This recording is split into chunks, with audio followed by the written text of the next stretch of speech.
Welcome to qnawire.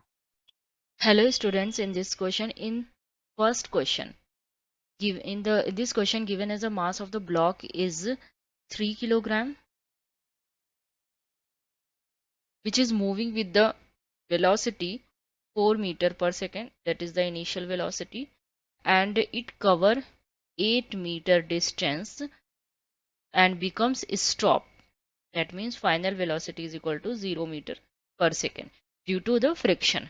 So we have to find the acceleration.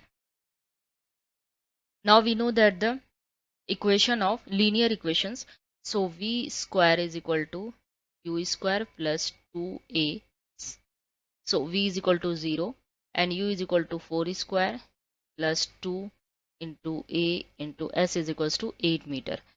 Now a will be equal to the minus 16 upon 16 is equal to minus 1. So the acceleration will be equal to the minus 1 meter per second square. Now negative sign shows that the particle block is deaccelerating.